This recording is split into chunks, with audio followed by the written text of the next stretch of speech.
Islam actuel. Bienvenue sur le podcast Les clés du Coran.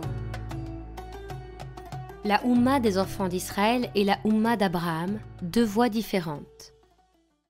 Coran sourate 2, 1943. Nous avons fait de vous une communauté du juste milieu, pour que vous soyez témoins envers les hommes et pour que le messager soit témoin envers vous. Et nous n'avions fixé la direction Al-Qibla vers laquelle tu te tournais que pour savoir qui suit le messager Mohammed et qui s'en détourne. Certes, le changement de direction a été une épreuve difficile, mais pas pour ceux que Dieu guide vers la voie droite. Et ce n'est pas Dieu qui vous ferait perdre votre conviction, car Dieu est plein de bonté et de miséricorde pour les hommes.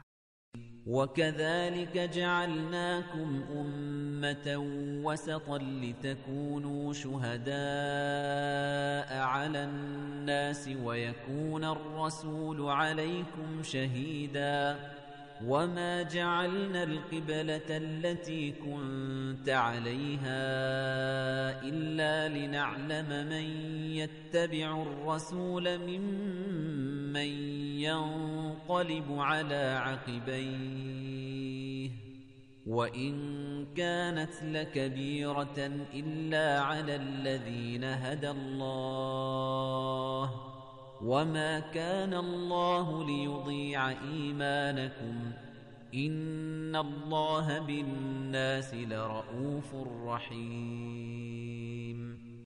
La formation de cette Oumma abrahamique commence par l'initiation au Tawhid pendant 13 ans à la Mecque, puis progresse par l'enseignement de la filiation à l'ensemble des prophètes, puis par le choix de revenir à la Qibla originelle du culte monothéiste, et enfin par l'enseignement du juste milieu. Qu'est-ce que cette Oumma du juste milieu ? Le juste milieu, est-ce la position de milieu entre deux partis ou extrêmes ? Non. Rapprochons-nous plutôt de sa définition par le Coran. La Oumma du juste milieu, c'est celle qui a intériorisé le courant Tawhidi, qui a hérité des prophètes, qui est attachée à la valeur de la succession de Dieu sur terre, qui a intériorisé la révélation et qui est un exemple universel. Cette communauté du juste milieu est témoin envers les hommes. La communauté du juste milieu est cette communauté qui s'efforce de réaliser les trois grandes finalités du Coran dans la vie quotidienne.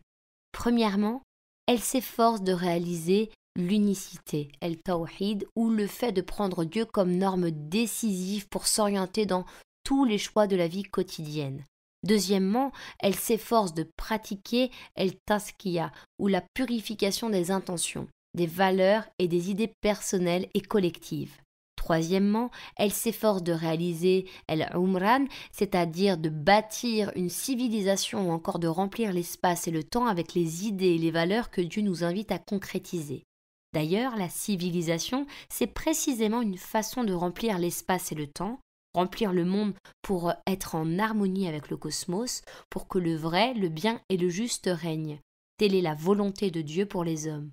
La Oumma abrahamique a pris un engagement envers Dieu. Servir Dieu uniquement, réaliser sa vocation de khalifa, honorer son dépôt, le dépôt de la terre où elle est libre de faire le bien malgré sa capacité à faire le mal. Si Dieu avait voulu contraindre l'humanité à vivre dans la paix et l'islam, il aurait pu. Mais il a donné à l'homme le pouvoir d'agir librement. La vie et la mort ont pour fonction de mettre les hommes à l'épreuve et de distinguer les bienfaiteurs des autres. Cette Oumma a ses caractéristiques. Elle a été formée par des prophètes, elle est sous la direction du livre, elle a été unifiée par une religion commune. Résumons et comparons via ce tableau les traits majeurs qui distinguent la Oumma des enfants d'Israël de la Oumma de Mohammed. La Oumma des enfants d'Israël, elle est fermée sur elle-même, communautariste, tribale, enfermée dans une zone géographique qu'elle ne veut pas quitter, elle est loin de l'universalité. Elle se montre religieuse dans la forme, mais en fait elle se préoccupe davantage de l'apparence que du fond, du détail que de la vue globale de ce que disent les ancêtres et de la sorcellerie que de ce que dit Dieu. Dans son rapport au livre, elle ne retient que les parties qui l'arrangent et néglige ou occulte tout ce qui la dérange. La Oumma de Mohammed, elle est appelée à sortir vers l'humanité. Elle est au service du bien, c'est une communauté qui attire vers elle comme un pôle d'attraction qui sert d'exemple à l'humanité, qui invite les gens à la justice. À chaque fois que les communautés humaines dévient et sombrent dans l'injustice, la Oumma, elle remet l'humanité sur la bonne orbite. Elle se connecte et se réfère au livre de Dieu pour toutes les questions qui entraînent des divergences. Elle est cramponnée à la corde de Dieu, le livre pour faire la différence entre la piété formelle et la vraie piété, l'injustice et la justice, etc. Elle prend le livre comme une seule et même parole. Elle est attachée à l'ensemble de la sagesse contenue dans le livre.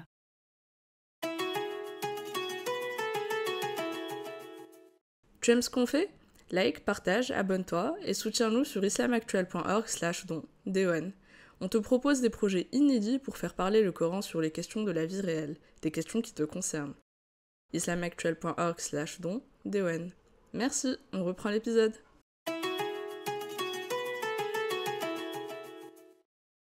Que s'est-il passé ? Où est cette Oumma qu'a fondée Abraham, qu'a parachevé Mohammed et à la formation de laquelle ont contribué tous les prophètes ? Est-elle encore debout ou bien a-t-elle cessé d'exister ? Malheureusement, cette Oumma n'a pas vécu longtemps. Elle vivait du temps où la révélation descendait. Après le khilafa d'Abu Bakr puis de Omar est venu le temps d'Othman, que Dieu soit satisfait d'eux. 6 ans après le début de khilafa de ce dernier, un grand problème émerge. Les musulmans, de plus en plus nombreux, commencent à s'éloigner du livre. Dieu commande aux personnes qui sont convaincues par lui de s'accrocher fermement à la corde qui les relie à lui, c'est-à-dire à son livre. Coran Sourate 3, signe 103. Accrochez-vous tous ensemble à la corde de Dieu, et ne soyez pas divisés. Et rappelez-vous des bienfaits dont Dieu vous a comblés lorsque vous étiez ennemis. C'est lui qui a réconcilié vos cœurs, puis par son bienfait, vous êtes devenus frères, et alors que vous étiez au bord d'un abîme de feu, c'est lui qui vous en a sauvés. Ainsi Dieu vous montre ces signes pour que vous vous dirigiez vers la voie droite. واعتصموا بحبل الله جميعا ولا تفرقوا واذكروا نعمة الله عليكم إذ كنتم أعداء فألف بين قلوبكم فأصبحتم بنعمته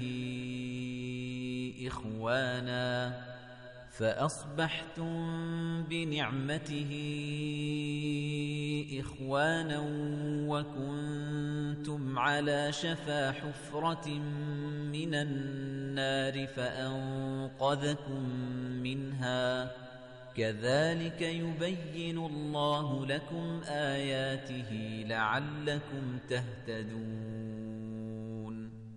Le prophète Mohammed ne voulait pas que ses compagnons soient préoccupés par autre chose que le Coran. Par exemple, il ne voulait pas qu'ils lisent les récits bibliques non authentiques qui circulaient. Il ne voulait même pas que l'on se préoccupe de mettre par écrit et de réciter ses propres propos, histoires le concernant, les hadiths qui ont été compilés par la suite dans ce qu'on appelle la sunna. Il voulait que les musulmans prennent le soin d'interroger le Coran sur les questions de la vie quotidienne, qu'ils ne soient pas pollués par les on-dit, qu'ils ne confondent pas la sagesse du Coran avec les discours humains. Aïcha disait de lui que son comportement était le Coran. Il concrétisait la sagesse du Coran dans sa vie quotidienne. Il l'enseignait aux autres, il les purifiait grâce au livre. S'accrocher au livre, c'est le lire et réfléchir dessus. C'est ne pas en négliger certaines parties. C'est chercher à en tirer des réponses utiles à notre temps. C'est le prendre pour référence décisive et non pas comme une référence parmi d'autres, comme la dernière voix que l'on consulte après avoir été noyé par toute la masse d'informations et de discours qui circulent dans la société. La Oumma commençait à prendre d'autres références que le Coran, les récits tribaux, les récits des ancêtres, la sorcellerie. Par la suite, elle était préoccupée par le fiqh, par les fatwas plus que par le livre. Tout un fiqh s'est développé en se penchant sur des questions improbables. Et si, on l'appela le fiqh et si. Des polémiques sans fin se sont succédées jusqu'à faire oublier la référence première, le Coran. Nos universités et nos instituts actuels doivent redéfinir leur programme dans le but de former une personnalité et une intelligence musulmane équilibrée, efficace, qui a le sens des priorités et de l'unité. La Oumma du juste milieu était forte, car elle était unifiée. Elle n'était pas minée par les polémiques et les divergences. Si elle divergeait, elle avait une référence sur laquelle elle pouvait revenir pour trancher, à savoir le Coran. Quand elle a délaissé progressivement le livre, les divergences se sont multipliées et l'ont affaibli.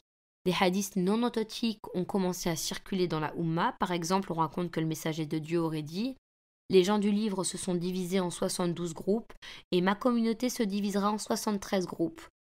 Tous sont au feu sauf une qui est la Jama'a, le groupe. » Cheikh El-Alwani a vérifié l'authenticité de ce hadith. Nous avons fait des recherches sur l'authenticité de ce hadith. Dans le meilleur des cas, il est faible dans sa chaîne de transmission.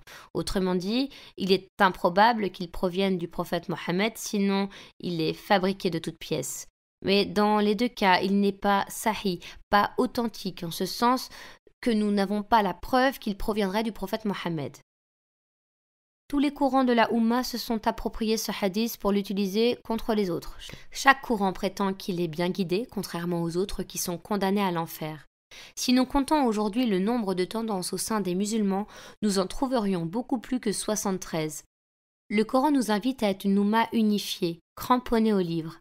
Les divisions actuelles sont dues au fait que nous nous sommes éloignés du Coran, que nous ne le prenons pas comme source première pour trancher sur nos divergences.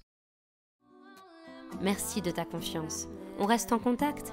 Tu veux accéder à plus de ressources pertinentes et participer au projet?